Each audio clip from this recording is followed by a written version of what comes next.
am so glad to see you all here. Welcome. What's up, guys? My name is Amber Cyprian. I'm joined by my two wonderful panelists here. I'll let you guys introduce yourselves. You first. Okay. I'm TGH. What's up? I'm a speedrunner on Twitch, and thank you all for coming out here. I'm authorblues, and I speedrun every game you've never heard of. And I primarily run the Sonic the Hedgehog franchise, but I speedrun kind of whatever you want me to. Runs the entire Sonic the Hedgehog franchise.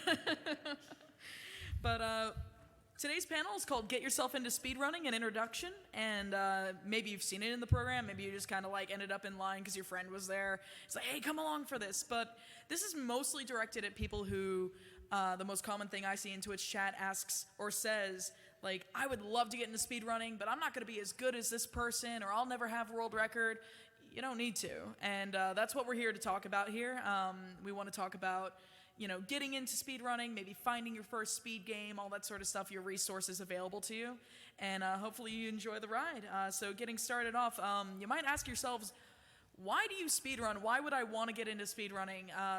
Well, first and foremost, I know for myself, I really enjoy the journey of self-improvement. And Teach, if I'm not mistaken, that's what got you into speedrunning as well, right? Yeah, like I primarily resonate with both the first and the fourth bullet points on the slide. Actually, like both like enjoying the journey of self-improvement. Like I myself am obsessed with like seeing numbers improve, and like that's not for everybody. I understand, but like it's just like my personal. That's just my personal like tick with speedrunning, and also I just plain have fun going fast. Like, so who here has never speedrun a game before? Yeah, you've come to the right place. Cause we're here to tell you that like this, there's truly no other feeling like knowing how to play a game fast and then just doing it. And Yeah, I actually originally got into speedrunning for a different reason. I've always been really interested in playing lots and lots of different games. That's one of the reasons why I've speedrun so many games. And I think one of the sad things is sometimes you'll discover a game that's really fun, and I'm sure you've all experienced that moment where you play a game that you really fell in love with, and the game is over, and then it's over, and it's over. That's it. That's the whole game at that point. And I think speedrunning offers a really unique opportunity to turn a game that you enjoyed into basically infinite content. You never have to eventually disengage with it. You can continue enjoying it forever. So you might ask yourself, all right, I've got the motivation. Maybe it's you want to replay your game, or you want to sit there and just like watch your numbers go down, and that's really satisfying. But how do I start? Well, the first thing you want to do is maybe you want to pick a game that you love, something that you are absolutely happy with playing for hours on end. Slap a timer on it. Congratulations. Congrats. Yeah, that's it. That's the whole speedrunning experience. It's just turning on a timer for the first or second time you play a game. Yeah, like you could even do it like completely blind and be like, I'm going to try to do this as quickly as I can. And there's no rule saying that that's not a speed run. Yep. And setting personal goals for yourself as well. Just like, like top X on a leaderboard could be top 5, could be top 10, could be top 100, could be top 500. It doesn't matter. Like, as long as it's personal to you and fun to try and strive for. Yeah, or even saying, hey, I want to hit maybe the first playthrough you did, your casual playthrough was like 2 hours. That's like, all right, what if I want to do like an hour and a half? Can I do that? It's like, all right, and just go down. I usually like to do like, depending on the type of game I'm running, or maybe it's an RPG, so like larger segments is like expected to get cut in time, or if it's a really short platformer game and you want to like cut maybe a couple minutes, it's like, yeah, I want to go like sub 1 hour, sub 50 minutes, stuff like that, and so on and so forth. Just setting, baby step goals that get you to like the point you want to be. Yeah, I think it holds a lot of people back to sometimes have this mentality. You look on Twitch and you pick some game and you see someone out there who has the world record and you say, I can't play it that way. I'm not good enough to do that, and so it's really not even worth jumping into.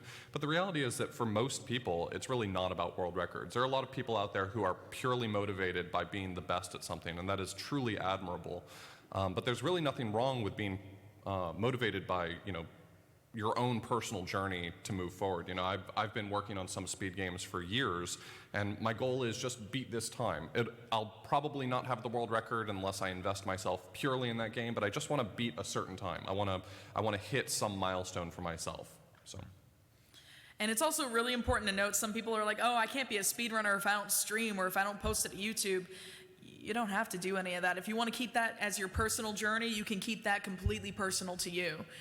And like, for example, like my very first foray into speedrunning was Sonic Adventure 2. It was a game I've loved since it came out in 2001. And I started just with a race on Speedruns Live. They had their seasons. This is years and years ago, back in like 2011, I want to say. And it was just like, here, play the hero side story as fast as you can against other people you don't know. And I'm like, yeah, sure. And I remember my goal was to get sub 1 hour, and I think my first time took me like several months to get that, and it was like 59.59. And I was still happy. I was ecstatic over that. But honestly, you can run anything as long as it has like a definitive like end goal or a beginning and end. You just need to do that, and there's plenty of resources out there, whether it's like speedrun.com, community discords, or even just like YouTube. Find a person who happens to run the game, message them, ask them, hey, what's going on? I have questions about this. It turns out that people who have that level of passion to speedrun a game also have the same level of passion to tell you everything they know about it typically. Yes. So, can confirm. yeah, a lot of people do sort of ask the question, you know, what's the best speed game to learn, especially when they're interested in speedrunning. They've seen maybe a Games Done Quick event or something, and they say, I want to try this. So what's the best game for me to learn? And it's always sort of an awkward question because the answer is the same every time, but it feels like a huge cop-out. You know, there's a lot of games out there with great resources, but the answer is truly just whatever game you're interested in. Do you have some game that you really like playing? Do you have some game that you played in your childhood and you like to return to, you know, once a year just to play it again? Great, do that. Do that one. That's a great speedrun right there. And if you've already played it 10 times since your childhood, then you're well poised to just jump right into speedrunning it. So. Yep. And on the other side of the coin, actually, you know, some games that you might not like casually might be great speed games. Sonic 06 is a great example of that one. That was the one that came Yeah, out. there's like a whole bad games community built around the concept of these games are terrible. Isn't it great to make them fast? There's a very wonderful person in the audience who speedruns quite a few bad games. Shout outs to Mike Uyama. Does he run any good games? I don't think I've ever seen him run a good game. But no, like once you pick your game, it's just like, all right, maybe like how do I start learning? Where do I go? Well, if you're playing a game that has resources, you want to look around for the tutorials. Maybe you're a person who learns better by videos. Maybe you prefer documents. My business cards have a QR code that lead to a master document resource for Sonic 3D Blast. That is how much I care about that game and how much I want to get people to run that game. And like those sort of things just exist. Or like you go to the community Discord and there's always channels that are like ask for help, strat sharing, resources, stuff like that. Maybe you want to get into running a console game or you prefer to play not on a PC, but you don't want to invest a ton of money into like the retro hardware.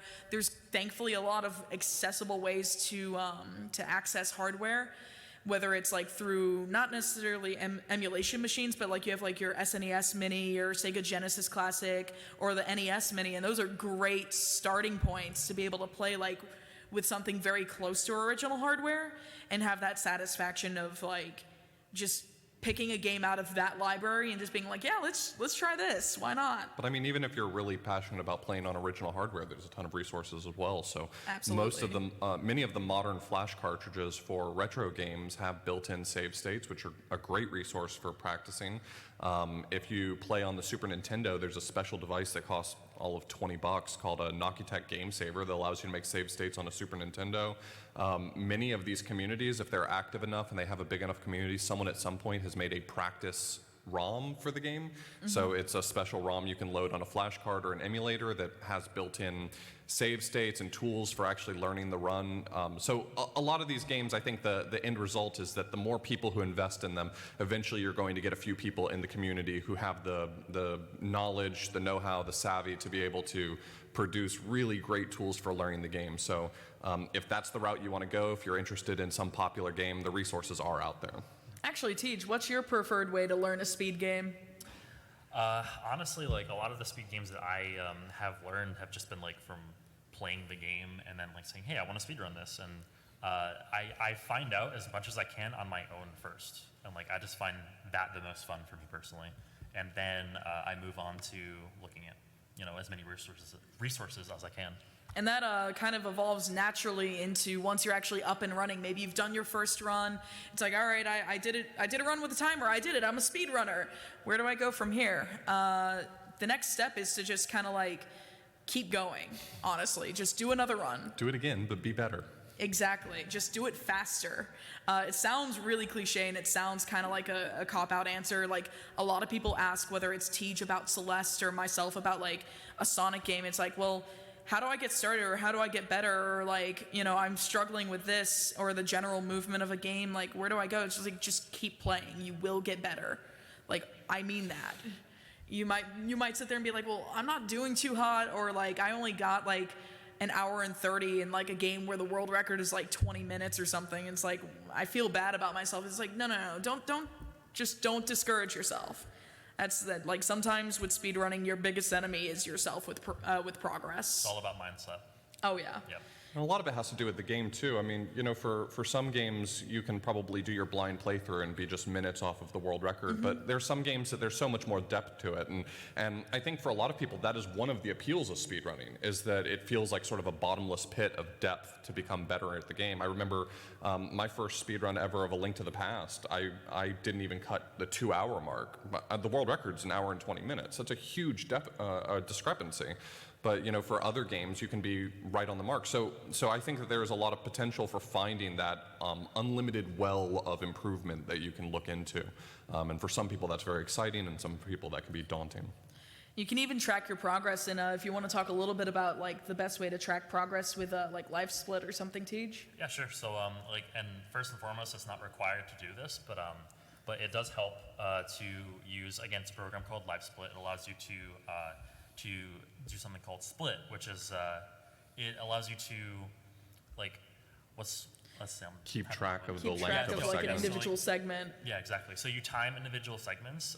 So it's a program, and you have a bunch of again, what you call splits, and you hit like your space bar, whatever key you want. Or it's like a stopwatch with its split function as well on your phone. Yeah. So you hit that in order to say like, okay, I finished this part of the game in this time. And like it just tracks those segments for you, and says like, okay, you're this far behind right now, you're this far ahead of your personal best or whatever you're comparing to, and it's really useful, and it shows both you and if you're streaming and your audience exactly where you are in the run, and it's really useful. So maybe you're like, all right, I still don't have an idea of what I want to run. It's like, I have games I love, but maybe they're not the kind of speed game, or maybe I don't want to like speed run them, or maybe they're like 12-hour RPGs. You might want to like look in a different direction for your very first speed game, because a 12-hour game would be pretty ambitious. But what about a 12-hour challenge? This gentleman on the screen here, his name is Golden, and he presented the 12-hour challenge. I think you know a little bit more about the origin of it, like how it came about off. Yeah, so I think it sort of piggybacks on the original Get Yourself Speedrunning series. So there was a series that happened a long time ago on Speedruns Live called Get Yourself Speedrunning, where they would do these informal small challenges, learn how to speedrun maybe a part of a game. And I think one of the big things is that as speedrunners, we've been doing it for long enough that it's not as daunting to jump in for us, but for some people that's not the case. And so Golden said, a lot of my friends, they'll take all of their time to practice and learn a game, and by the time they finally feel like they're good enough at it, they're already burnt out. They're not willing to do runs, or maybe they just feel like they never get good enough to be willing to actually jump in. And so Golden decided on this idea called the 12-hour challenge, which is kind of an interesting idea. It's meant to get your feet wet as quickly as possible. So the idea is that within 12 hours, you go from maybe having never even tried the game before to learning the run and trying to put up your first run within 12 hours. And you don't necessarily have to do it in just one 12-hour sitting. The actual 12-hour challenge takes part over a weekend, so a lot of people split it up, maybe 4 hours one day, 4 hours Saturday, 4 hours Sunday. And so you can really break it down however long you want. You don't even have to do it at the same time everyone else is doing it, but as a concept, it really works. You don't have to spend, months or years feeling like you're finally good enough to put together a run. Just try it. Often your first run will be clumsy, you'll make mistakes, but you'll understand better how to practice better going forward, you'll understand better how to improve going forward, and so it's really actually a great help toward mindset. You were saying how important mindset is. I think sometimes people get in their own heads about you have to be great in order to speedrun, and that's simply not true. You don't even have to be good to speedrun. You just have to try. Yeah, I've actually done 2 12-hour challenges, and both of the games that I did, I actually ended up sticking with for a while. One of them was Zelda Link's Awakening DX, which I eventually actually held the world record for a while. And then I learned, after that I learned VVVVVV, or V6 for short, because it wants to say that many V's in a row. But yeah, so both those games I ended up sticking with for months or even like years after that. So. Yeah, and I've done a couple of 12-hour challenges as well, and the most notable one that I stuck with for a long time was I'd already done like some very clumsy races of Sonic 3D Blast, but a couple years back I did a 12-hour challenge to relearn or learn the 100% route, and ended up sticking with that and rerouting it, took part in like completing a task for it. I was one of the consultants, and that task is fantastic, but it also just led me to pushing myself, as I pop the mic, pushing myself to 3rd on the leaderboard. I think I'm 4th now, but like it gave even the world record holder at that time, who had been undefeated for 6 years, like I taught Tej how to run the game. He ended up holding world record very briefly, and like it pushed the category further because I decided, I want to be dumb and like do this 12-hour challenge. Why not? And it's really low. I think the great thing is it's really low investment. Like, I mean, some of the 12-hour challenges I've done, I've gone on to continue speedrunning for years. Some of them, after the 12 hours were over, I never played it again because you learn a lot about yourself and the game in 12 hours. So. Oh, for sure. And speaking of how I got into 3D Blast, let me tell you a story. There was a friend of mine who did an Extra Life charity stream, which means he was staying up for 24 hours, and I'm a degenerate. I was like, yeah, I'll stay up with you. I'll keep you company.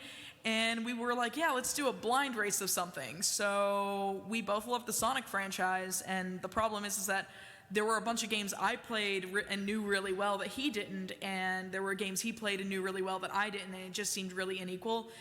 And then one of us, I don't remember who it was probably me, he said, hey, what about Sonic 3D Blast? That game's terrible. And he's like, yes. And we just decided to do like the 100% collect all the Chaos Emeralds just to make it even harder. And the next thing I know, like 6 years later, I'm running it seriously. Because I was like, man, I actually really enjoyed those dumb races because it became like an annual thing for us where we jump in with a blind race just to raise money for charity. And it's a great time. Like, we've done Sonic Pocket Adventure. I think we're doing some really bad ROM hack called Sonic 3D Blast 5 next month, which is going to be an experience. But blind races are a great way to get into speedrunning as well. If you got some friends and you're all excited about maybe a new game release, or it's like, hey, I've got these people who've never played like Super Metroid before, and I've never played Super Metroid. Hey, why don't we race it? And it's just like, that's a terrible idea. I'm on board. I think one of the things is that sometimes it can just be hard to pick a game. I mean, you sometimes feel like, well, if I'm going to pick a game to speedrun, then I have to pick the right one. And blind races can be really helpful for that, but sometimes even then it can be hard to pick. So there's a lot of sort of platforms for being introduced to new games. I know that I used to participate in Mystery Tournament very often, which is put on by Speedruns Live. And Mystery Tournament is a tournament where you're in a double elimination bracket, and every single round you're given a game that you and your opponent have never seen before with some short goal. So that can be a lot of fun. There's also the Bad Games Tournament, Cuso Grande. Cuso Grande is a similar format. The only distinction there is that the games are specifically curated to be as bad as possible, and they truly do live up to their name. I've seen quite a few games in my lifetime, but they continue to surprise me with stuff I've never seen and hope to never see again. I was gonna say, you're a purveyor of bad games. And like, even games. I think they go to a little too far. Like, you run Bubsy 3D, and if you can sit there and say you've seen things that are worse than that. There are things way worse. When people say Bubsy 3D is a bad game, I sometimes think that maybe they just haven't seen enough video games in their life. That's gonna be a hard agree there. And incidentally, there's also things called randomizers as well. If you want to take a game that you know and love, but you want to kind of turn it on your head and have an unconventional way of getting into speedrunning, randomizers are a fantastic way to learn skills that you could learn and apply to a regular run, but in a completely different setting. I actually recently got you into the Pokemon randomizer. Yeah, yep, that's actually really fun to race as well. So it utilizes like basically a completely different skill set from your typical speedrun. Like speedrunning is just like, I mean, unless there's a lot of RNG involved, which there is in Pokemon runs, but for randomizer, like you need to know way more about the game, and just like so it gets you to just kind of do something different, and at the same time learning a lot of skill sets that will help you in vanilla speedruns as well. And maybe randomizer is a little like, it's like, well, what is a randomizer? I'll use Pokemon as another example. You usually, like Pokemon Blue, you start with like Charmander, Bulbasaur, Squirtle. Well, what if your starters were all of a sudden like Zapdos, Caterpie, and like Nidorina? Pick Zapdos. Maybe. And what if their learn sets, like the moves that they get at the start and throughout like their level ups and everything, what if those are suddenly random? Like you have Zapdos knowing Flamethrower, or Nidorina knowing Psychic, or even Caterpie knowing Hyper Beam. Like, it's very possible. Yeah, these randomizers are typically outside programs, so there's ones for all sorts of games, and a lot of really popular ones as well. So you may have, if you've watched much Twitch, especially around the speedrun community, you've maybe seen Zooter, Zelda Ocarina of Time randomizer, you've maybe seen Zelda 3 randomizer. There's a lot of them out there, and so if there's a game that maybe you don't feel confident, willing, or even interested in becoming the best at that game, the randomizer gives you a great platform for learning a lot and being able to hold your own. I think one of the things that's really made randomizer appealing to the speedrunning community is that we used to hold a lot of tournaments for RTA games, real-time attack. We used to hold tournaments for them very often, and I think one of the downsides of speedrunning tournaments is that disproportionately the world record holder is going to win the tournament, which is very obvious when you think about that. But the thing that's interesting about it is that anyone really has a shot at randomizer. Certainly having more skill at the game is going to give you a disproportionate chance of winning, and often that's the case, is that the really strong players do typically perform well at the tournaments, but anyone can really hold their own. There's upsets all the time because it's a randomizer. You don't know where things are going to be. Some people make the right choices, and it's really exciting for that reason. And so you can really learn a lot about a game by doing that. And maybe randomizers aren't your cup of tea. Maybe you play one and it's like, this was all right. There's even more options. There's maybe you like ROM hacks of games that you like. There's Super Mario World has tons and tons and tons of hacks. And they're not just Kaizo hacks. Yeah, we promise you. Not all of... I need to watch my P's here. Not all of them are Kaizo difficulty. Like, I turn away from Kaizo difficulty runs. They're not a thing I enjoy. Some people really love that challenge. I'm not one of them. There's also Super Mario Maker is the closest that you can get to, like, that Super Mario World sort of, like, ROM hack feel. But... It tends to be a trade-off of like quality, because the ROM hacks themselves tend to be a little higher quality. Considerably higher quality. That's obvious. Immeasurably different. But it is a kind of like similar. It's a similar experience, and it's like getting your feet wet with like Super Mario Maker, and then you dive into the ROM hack rabbit hole. Or you can even start running fan games. I recently picked up a Sonic fan game, and there's a few different like very notable ones. There's like AM2R for Metroid. There's Mario, which is the Portal version of the hack. Like it's Mario with a portal gun. So play Super Mario Brothers 1 as you know and love it, but give Mario a portal gun. It's great. But I picked up Sonic Time Twisted very recently for a upcoming event I'm holding as well. And that actually has been way more fun than I thought it would be, because I played it once like casually like 2 years ago when it came out, and I was just like, maybe I'll investigate this. I liked that a lot. And then like it turned out it was a much more fun speed game than I thought it would be. But ROM hacks and fan games are definitely a good stepping stone as well. If it's just like, hey, I want to do something that like no one's ever done, uncharted territory, and like learning how to route a game, even if you've never speedrun before, is really fun, because like you can sit there and just kind of like be a pioneer in whatever it is you're doing, and it feels really good, especially when you can rope some friends into it too.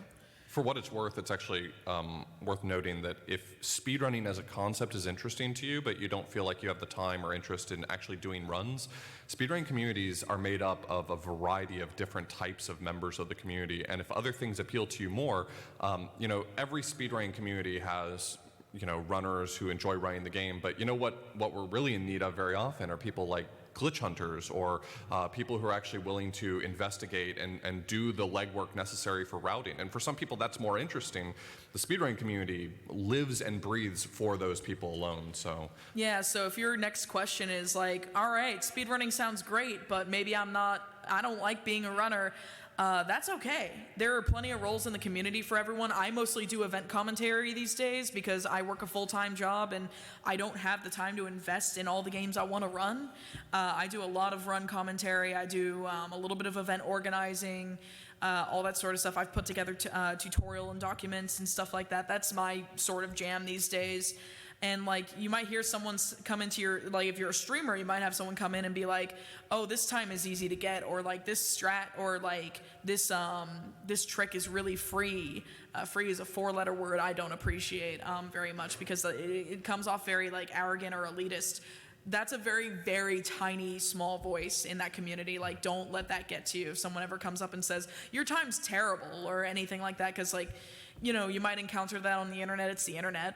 But generally speaking, the speedrun community is very supportive of one another, regardless of skill level or like what community you come from as well. yeah, if you jump in on a new game, every single time you get a new personal best, you're going to have the world record holder cheering for you. I mean, those of us who play the game know how much effort it takes to make even the smallest improvement. And so the people who matter, the people who are around you and see the work that you're putting in will be able to appreciate every single one of your accomplishments. Yeah, we all want to see each other achieve our goals.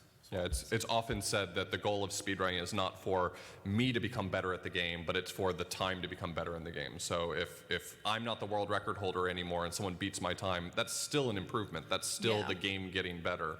And for that reason, speedrunning is probably one of the more cooperative, competitive activities you can do. Absolutely, and maybe you also like one thing I know has been limiting me, both like maybe it's in speedrunning or also in general life, is that like maybe you have like a disability or anything. I have problems processing auditory and visual things, and also I have carpal tunnel.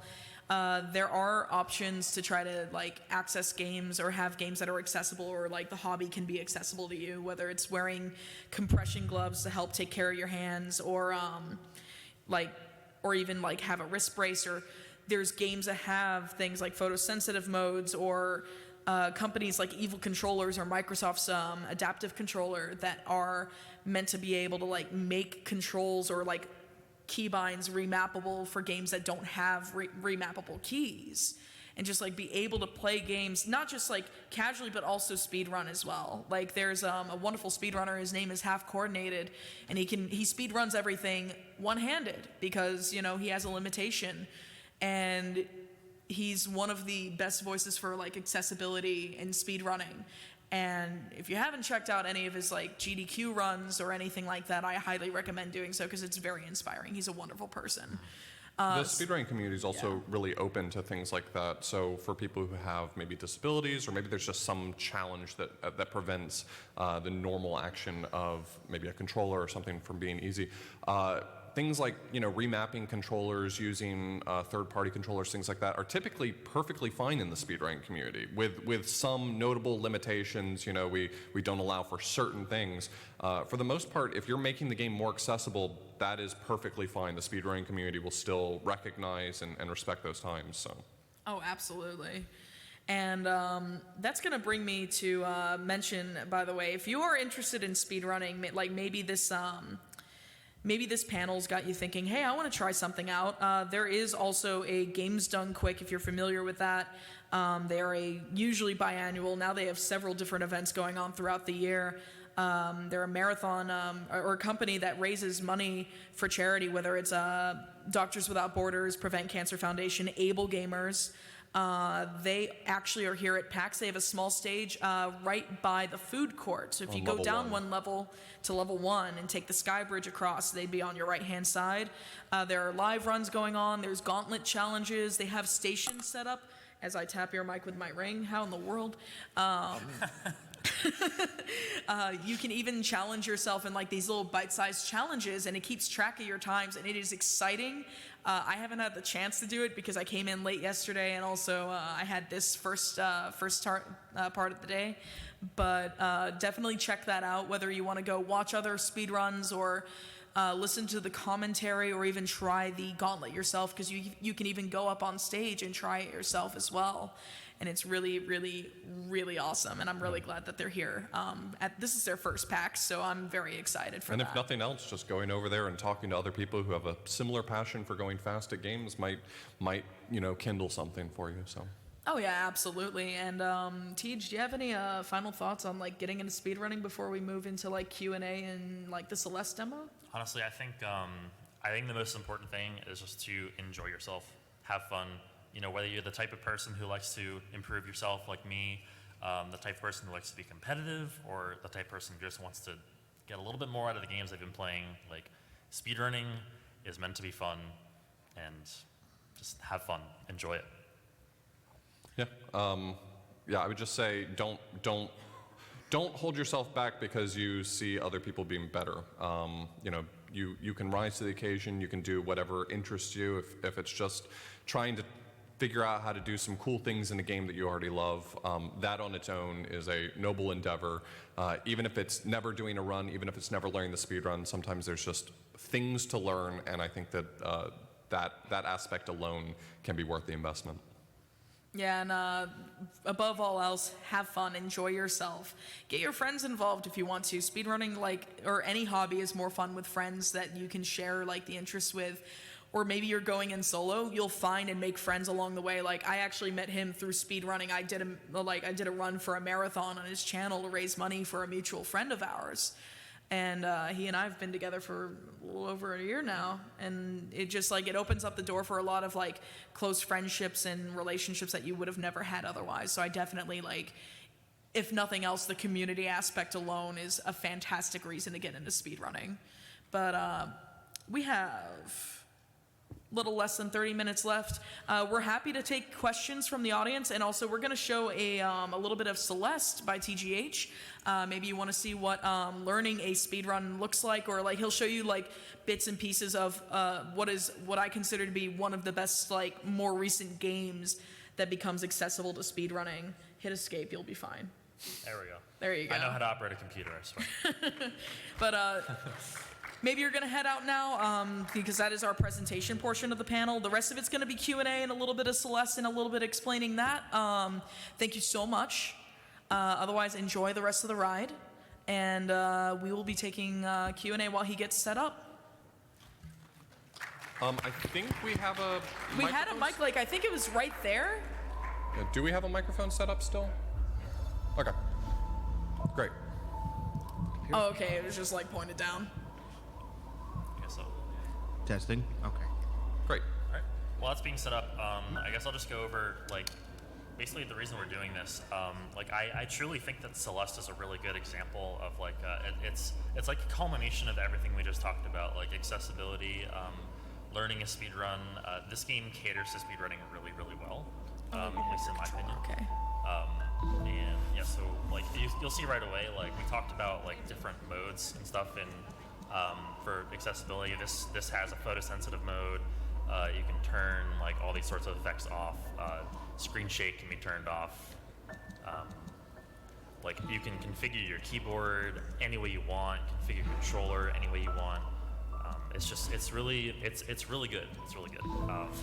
So I guess I'll go over as well just the way I learned how to speedrun this game, and this game's kind of taken me on a journey speedrunning wise. But I'll show you some examples. Yeah, we'll show these examples, and then we'll take the first question. Okay. Yep. All right. Yeah. So Celeste is a very, very good game. It's a side-scrolling 2D platformer. If you've never heard of it, if you have not played it, I think you should. It's a very, very good game. Yeah, even if you don't want to speedrun it, I highly recommend. Yeah. So imagine this: you just completed Celeste, right? You just completed the last chapter. I don't want to go into too many spoilers in the late game or whatever, but you just completed the last chapter. You're feeling pretty good.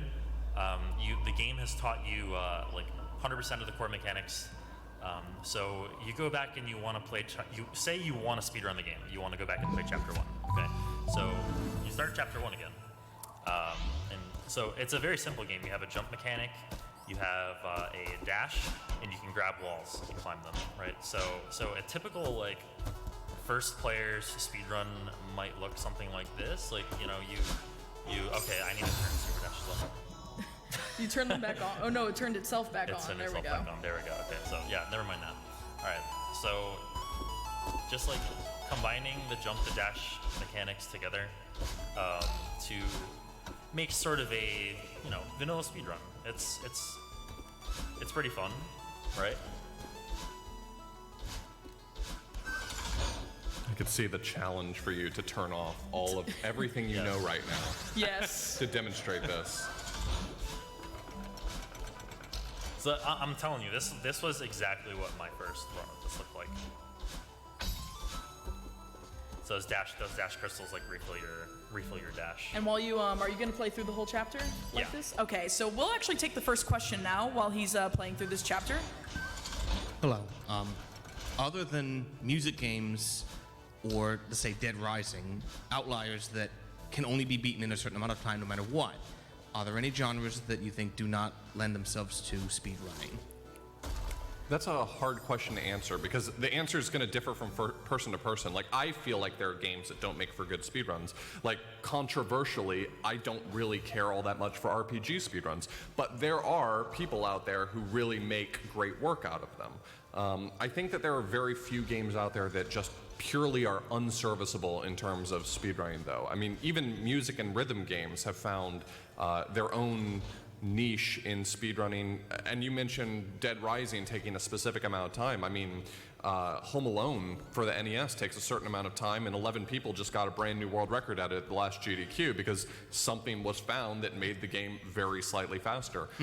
So I think the answer in general is that you may find that games aren't as popular sometimes because they don't immediately seem like they are speedrunnable, and I would say by and large that's just not true.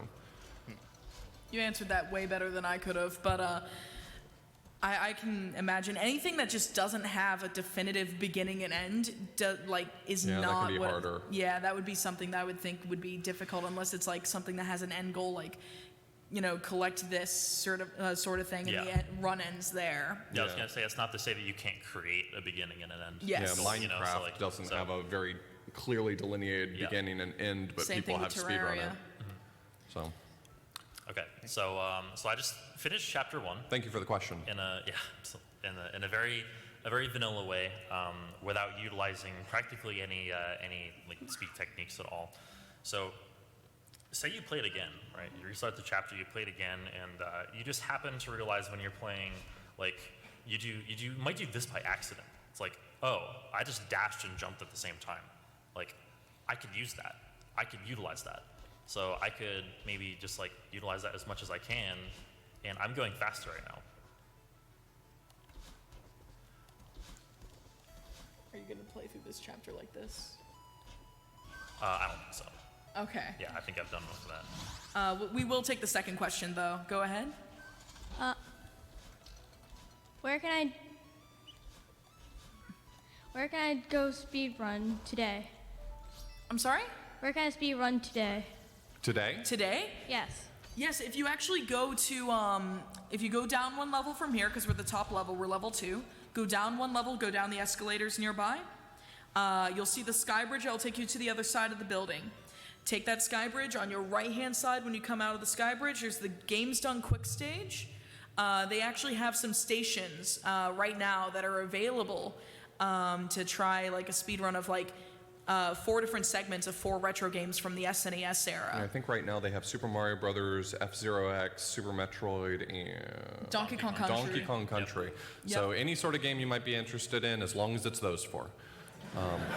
I do hear that they will be having different games tomorrow, so today's your chance to try those, and then tomorrow they'll have 4 different games in that rotation.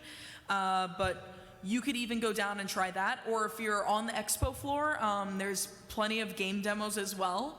If you decide, like, if there's not a line right behind you and a dev is showing you the core mechanics, you can even try to speed run their demo. I do that in the indie mega booth all the time. I just show up to a game and I'm like, all right, well, I'm just going to try to go fast. Yeah, like just try to like be like, all right, explain the core mechanics to me. It's like, all right, cool. Here's your controls. Here's how the game works. All right, how do I go fast? Oh, actually, yesterday I stopped at a game booth because as I was walking by, I saw someone demoing the game and I thought, oh, I bet I can skip that part. So I stood in line for like 20 minutes just so that I could try the game, and I got my hands on it and I jumped over a gate and all the enemies despawned and I was like, yes, I got this. Yes.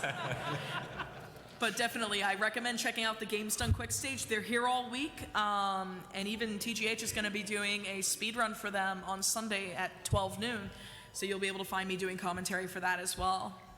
Definitely check it out. yeah, A definitely lot of check people that who are out. really excited about speedrunning and can show you some cool stuff. Yeah, if you want to speedrun today, that is the right place to go.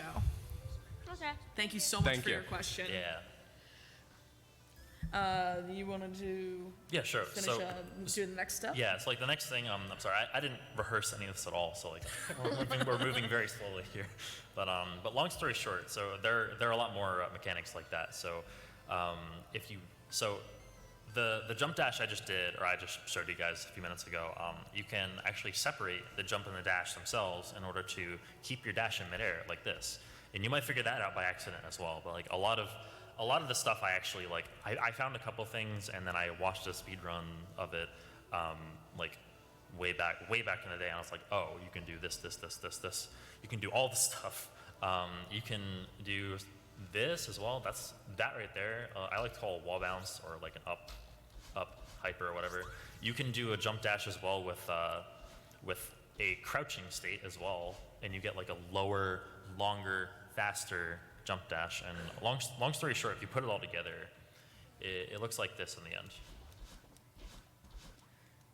And we'll start taking the third question. Thank you so much. While he goes through City much faster than before. Hey, hello everyone. I know this is something I shouldn't worry about like right now, maybe somewhere down the line. But since you guys are here, I want to ask, I see the leaderboards on speedrun.com. Like, what makes a run official? Like, does it have to be streamed? Does it have to be in an event? Like, what makes my run official to participate, to be part of the leaderboard? Great question. That is a very good question. The easiest way to make your run official, you want to have video proof. You want to have video proof of the game. You want to have a timer showing, which is why we recommend a program like LiveSplit. You can use WSplit. There's LAN Flare. There's a couple of other different timers out there. You just need to have something tracking your time from start to end. And then you want to make sure you don't have to stream it. It can be pre-recorded, like you can record it on a recording software like Open Broadcast Software or OBS or XSplit or anything like that. Yeah, so at its core, some communities don't even require video evidence. That's not typically all that great because without video evidence, it's how do you prove it's true? But in the most general sense, all you need is a video showing you doing the run. Most communities wouldn't even necessarily require you to put your timer on the screen. As long as you have a video, if you pre-recorded it, upload it to YouTube, that makes it official. The communities themselves decide the rules. We say often speedrunning community. There isn't really one big community. There's communities around specific games, and we all sort of seem to have a common interest and purpose, so that works well for us. But the leaderboard itself will often tell you exactly what the rules are, and if you follow those rules, it is an official speedrun by all accounts. So, Thank you very much. yeah. You're very welcome. Thank you for the question. We'll take next question. Teacher's just going to run through some ILs here of Celeste just for your for background for those of you who maybe want to sit down and chill out. So you mentioned that almost anything in the way of accessibility or controller modifications is acceptable. What might not be acceptable? And also tell us more about the compression gloves. Sure. So some communities don't allow things like turbo controllers. Turbo controllers is usually the most notable one where that is not allowed. But if you have like, I know Evil Controllers has a joystick modification where it can be completely separated. So like maybe you don't have the complete use of your hand, you can only control it with your wrist or something, and you hold the rest of the controller in your right hand for face buttons. You could do that. It's just like anything that would make inputs faster than a human possibly could do, like anything that would be even considered like close to a tool-assisted speedrun like that. Things that are not humanly possible. Yeah, the spirit of the rule is typically anything that you shouldn't be able to do on a stock first-party controller is disallowed. So turbo is allowed in some communities, like RPG speedruns that are 9 hours long. Who wants to mash through text for that long? So very, very many of them have wisely taken the option of allowing for turbo. TurboGrafx 16, the stock controller has turbo built into it, so turbo is allowed on all of those leaderboards. In general, if you would be able to do something you can't do on a stock controller, that's when it becomes disallowed. So for instance, if you're playing on an emulator, if you bind two different keys to the same button that would allow you to mash faster than you otherwise might be able to on an actual controller, that sort of thing might be disallowed. So that's where we typically draw the line. There's no sort of official guidelines, but yeah, it's really a community by community basis. And to talk about the compression gloves, Tej and I have a company that we buy our gloves from. It's called Ritual Motion. I'm wearing it on my shirt. They are a relatively new company. They started fairly recently, and they make custom compression gloves. They're like the kind of gloves you would find in like a CVS, so like, except they're nicer looking, honestly, and they feel really good. They wick away moisture after you wear them for a while. They're called gaming skins. They feel like a second skin. You don't know that they're on. And I wear the Warrior 2 type that has a wristband with support as well. It helps keep me from having to wear my full wrist brace when I'm like gaming, because I can't hold a controller very well with my wrist brace because it has like a steel plate in it and everything. Yeah, they provide like just enough support without being inhibitive. Exactly. Like, And that's the reason I like them so in much. general, you only have two hands in this life, so take care of yourself. Yeah. If you are going to play some long speedrun and you find yourself it's giving you hand pain, then maybe breaking it down, maybe choosing a different game might be a better option. But don't hurt yourself. It seems silly to talk about injuring yourself on a video game, but I mean it's a real thing, and you should definitely make sure that you're taking care of your health. Oh, for sure. But hopefully that answers your question. Thank you so much. Come on up. Hey, how's it going? I actually like the RPG finales at GDQ. So, Puexel does Final Fantasy VI in like 8 hours. Yeah. How do you even get to that point? Like, what are the steps that he took? Oh yeah, for a game like that, I mean it's takes a more lot of about time. it's more about planning and understanding. For the sorts of games that I play, I might learn just the speedrun, and I might know just enough to do the speedrun. But for a game like an RPG, you really have to have a great wealth of knowledge. I mean, that alone is quite impressive. And it's really just a process of planning. What can you not do to make the game faster while still being able to complete it relatively quickly? And so often the thing about RPG speedruns that do make them interesting is that the actual run itself is perhaps the least interesting part of the speedrun, because it's the perhaps months of planning that goes into making it possible in the first place. How do you figure out how to remove certain things? How do you figure out how to make certain things faster, especially when you're dealing with a game where you can't just run twice the speed? You have to menu better, you have to make better choices. It's a numbers game, and so I think that's the science behind it is what is the most impressive part, I feel.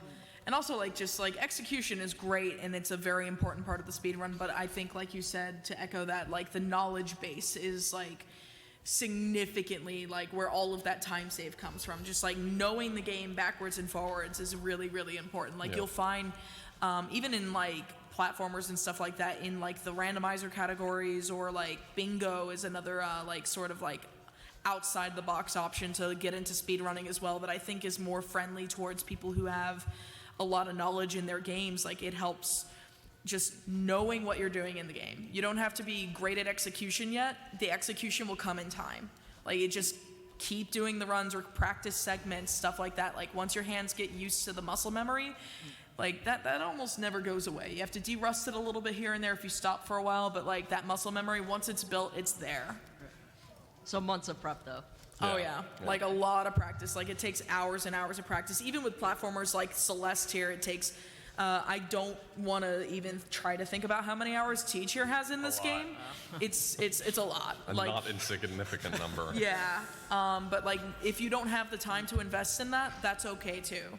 Like you just take it bit by bit. Yeah, the amount of time it takes for someone to get to, for instance, TGH's level at Celeste is a lot, but it doesn't take a lot to learn how to run a game. You can learn how to do the speed run for this game in perhaps 2 hours. And you can be out the door doing runs, maybe not at the level that maybe at the level he is, but not quite at that level. But you can get there in time. So it's not the sort of thing that you have to put in all the effort up front. You can learn over a long period of time, and if you're enjoying it, then you'll want to continue, and if you're not enjoying it, you move on to something you are enjoying. So. Exactly. The number one rule in speedrunning for me is if you're not having fun, stop it. Like if you're playing a game you don't like, don't run it. That's honestly what I have to say about that.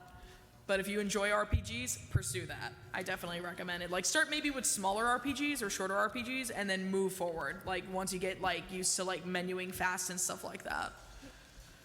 Cool, Thank you. thanks. Yeah, absolutely. Thank you so much for your question. Hello. Hey, Amber. Hey. So I have a dumb question and an actual question. The dumb question is, have you ever considered Olympic-level professional speed walking? Because, I have to. But the actual question is, there are some legitimately old games, like some of the old Super Mario games, that are getting to the point of near perfect runs, or runs that are so perfect that they can't be improved upon outside of an addition of a computer. Certain ones are getting there, yeah. Yeah. What do you think is going to happen to those kind of communities at the point where those runs become finite?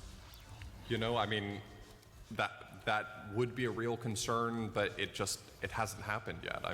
That's the beauty of it, is it hasn't happened. Every single time some milestone gets hit, someone says, this run's dead now. I remember back when Narcissa got the 1810 in Ocarina of Time and famously said, the run's dead. The category is over. It will never be improved. And now the run is... The ACE thing? Well, not even just that. Even without arbitrary code execution, the run has already come down perhaps more than a minute past that. So, we never know how far it can go. I think you're probably making reference specifically to Super Mario Bros. 1, where, we're within tenths of seconds of what people know about, but that's just what people know about. The beauty is that the more effort that's put in, the more years that are spent on the game, we just keep finding things. People just keep discovering new things that open the door to new people being excited to come in and new optimizations being made, and it just seems to be sometimes a never-ending pit. Oh yeah, and there's still things being found to this day, like in games like Link to the Past, or even slightly more modern, like even Sonic Adventure 2 is still being broken wide open, whether it's via one of the tassers or someone just messing around in a level. It's like, hey, I can now skip all of Final Chase. Why not? But it's just falling through space and dodging kill planes, and that was discovered last year, and that game's been out since 2001. It's not going to stop anytime soon. So it's a real concern that we really just have no answer for, because we haven't seen it happen yet. I have not seen an entire community just dissolve because the speedrun got too good. If anything, that empowers people to just try to beat it even more. Yeah, I just think it'll be interesting at a point in time when that run is effectively Absolutely. out there, what happens. And we all know why anyone would skip Final Chase, let's be real. Thank you for your question. So my question concerns the portion of the community that's actually doing a lot of the sort of behind the scenes work with route planning and whatnot. Absolutely. Figuring out specific sort of RNG manipulation or some of the other things that come from sometimes even decompiling the code. This is, I would say, a somewhat different skill set than just simply playing the game and trying to get better at playing the game itself. You're appreciating the game as a software engineering project, not as a video game anymore at that point. Not as an end user, so to speak. Yeah, can you explain a little bit for people who might find that an interesting part of this larger speedrunning thing, how one might go about getting into that side of the game? Sure. Actually, one good example I can use that's in recent memory is the Link's Awakening 2019 community. That game recently got remade for the Nintendo Switch, And we actually, in the speedrun community Discord for it, we had a channel that was dedicated to like the people who were able, who maybe have homebrewed their Switch or something, who have access to like the game's code or like the general, like being able to decompile it and understand how like the event tracker works in it, like, you know, how flag switches work, or just being able to understand like the coordinate, like we actually had a coordinate tracker that tracks Link's coordinates throughout a game or throughout a dungeon even on the map, and it was a coordinate viewer, and it helped us like, the trick is still a mystery, but it helped us have a little more clarity on this one really ridiculous skip in the any % run where you take damage on the same frame you get grabbed by the enemy called the Hinox. And the enemy would normally grab you and throw you against a wall in the room. Instead, like, he grabs Link when Link is still like damaged, and he just throws him and he ends up somewhere else in the dungeon, like a completely different room. And It's a we really use bad trick. yeah, it's a terrible trick, but what happens if you look at the coordinate viewer is Link goes from where he is to like, and mind you, his speed value doesn't change. He just goes from like point A to point B, point C, point D, and so on and so forth within a span of like, what, a few seconds? Not even a few seconds, like 2 seconds or something like that? It's like 3, yeah. 2. Yeah, 2 or 3 seconds. So the And, question yeah, is like, how do you get into doing that? you And I can think get into the Discord for yeah, starters. I think it might be easy to sometimes think that all of these people are really investigating the internals of the game, and so your only real choice is to have a 4-year degree in some engineering background. And I think that that's simply not true. It is certainly a different way of thinking. It's a different way of approaching the problem-solving aspect. But it's all about how do you approach problem solving. So I think most glitch hunters, or many glitch hunters, don't necessarily even have that background, but you have to have an analytical mind. You know, you see something unusual happen, and you look at something else unusual that happened, and the question is, how can I combine these, and where can I try combining them in interesting places? And so it's less about, you know, can I read, you know, decompiled code, and more about, you know, can I take these interesting ideas and combine them? I'm actually really close friends with a friend of mine is a glitch hunter and has looked at a lot of games, and I think a lot of it is just knowing how to be meticulous. You know, I will watch him stream glitch hunting, and it'll be 6 hours straight of rolling into the same corner of a wall, because he's figured out that there's a reason why he believes he should be able to get through there, and it's really just analyzing it from a lot of different angles, taking a lot of different approaches. I mean, having the right sort of approach, having the right analytical mind can really break a game wide open. And that's what we need. I mean, the speedrunning community is made up of a lot of people who are really excited to play video games, but you know, those speedruns don't happen without an army of people behind them. If you see a game that is a really impressive speedrun, be aware that that had a lot to do with people who took a lot of time investigating a game, and it's usually not the streamers, to be perfectly honest. Yeah, we're a the lot of show the- ponies at the end of the day. So, like a lot of things that are found, like when I got into routing like Sonic 3D Blast, I took level maps that were made by another person in the community like years ago, and was just looking at them and was just like, man, what emeralds are better than what is used in the world record video? Because the world record video was years old, like 6 years old at that point or something. And I was like, hey, this looks like it's near enough rings. And I actually sat down for an hour with like my my tablet and was drawing out like ring routes, like with my like tablet pen with like a dumb color key and everything. And I just did that to route it out. And it could be something even as simple as that or rudimentary as that. Or you can even get into the rabbit hole of decompiling code. But a lot of it is done by people with no background in engineering whatsoever. And it's definitely a thing that I recommend if you're not the kind of person who wants to get into running itself, but you want to help the community. Just like having the tenacity to sit there and roll into a wall for like 4 hours to like have a reason to try to clip through something or like skip some other thing, like, is a great way to start for sure. yeah, there's a ton of other roles that can be taken. I mean, you know, the community needs people who are willing to run the numbers and do routing for a game like an RPG or an adventure game where it's like, what order do I do things in? A lot of people aren't willing to take the time to sit down and, you know, actually time things out and figure those are so invaluable as resources to know that information, to be able to make the right decision. A lot of times, you know, I'll learn a game or route a game myself, and I say, this feels like this is the best option, but I'm not willing to take the hours it takes to make sure that's the right choice. So Yeah, like even someone who goes down to optimizing things like that, like timing different options out, like Tej does that. That's the most he does, like with contributions. He does a lot of movement optimizations of like, instead of like moving straight through this, you can take like this slightly different path that ends up being like even fractions of a second faster. And that happens a lot with Celeste because it's at the point where like we're doing micro optimizations in this game. That's all I'm good for, by the way. Thank you very much for that question. That's a very important one. But I think we're just about out of time. I want to thank everyone who came out and came in. I hope you enjoy the rest of PAX. We'll be around if you ever see us.